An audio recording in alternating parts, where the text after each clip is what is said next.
नमस्कार। मैं डॉक्टर निशांत आज एक नए टॉपिक पर चर्चा करूंगा।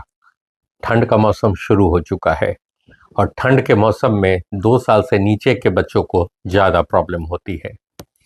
प्रॉब्लम सांस से रिलेटेड ज़्यादा होती है। कौन कौन सी बीमारियां ज़्यादा कॉमन होती है? पहला ब्रोंकियोलाइटिस, दूसरा निमोनिया, तीसरा आस्थमा और सांस से रिलेटेड बहुत सारी और भी बीमारियां।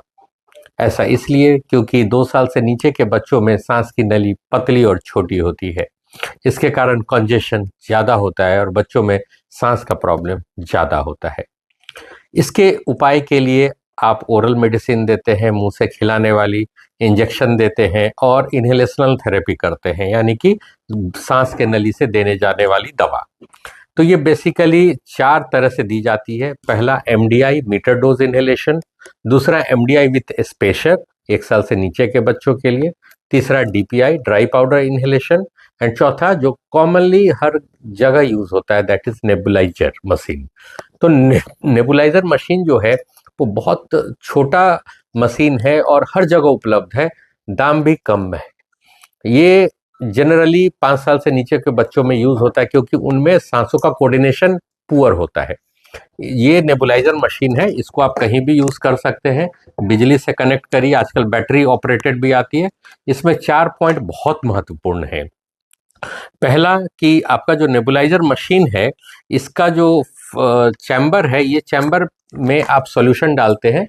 इसमें आपका सॉल्यूशन 3 से 5 ml रहना चाहिए। अगर कम होगा तो उसमें प्रॉपर एरोसोल जनरेट नहीं होगा।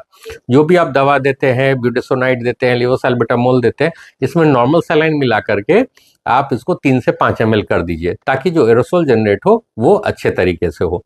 दूसरा जो इम्पोर्टेंट पॉइंट है कि इसमें जो भी आप जो वेपर जनरेट होता है, ये इसके वॉल पे एरोसोल के ये ड्रॉपलेट्स के फॉर्म में जमा हो जाता है। तो कुछ कुछ देर पे इसको आप ठोकते रहे ताकि वो फिर नीचे सेटल हो और वो एरोसोल में कन्वर्ट हो। तीसरा जो इम्पोर्टेंट पॉइंट है कि इस कंप्रेसर का जो फ्लो है वो 6 से 12 लीटर पर मिनट के हिसाब से होना चाहिए। ऐसा इसलिए क्योंकि 6 से 12 लीटर पर मिनट के फ्लो के बाद ही 50% एरोसोल जो है वो 1 से 5 माइक्रोन के साइज को अटेन करेगा और वो फेफड़े के अंतिम पोर्ट तक जाएगा। ऐसा इसीलिए क्योंकि अगर माइक्रोन जितने छोटे होंगे वो सांस के नली के अंतिम छोर तक पहुंचेगा।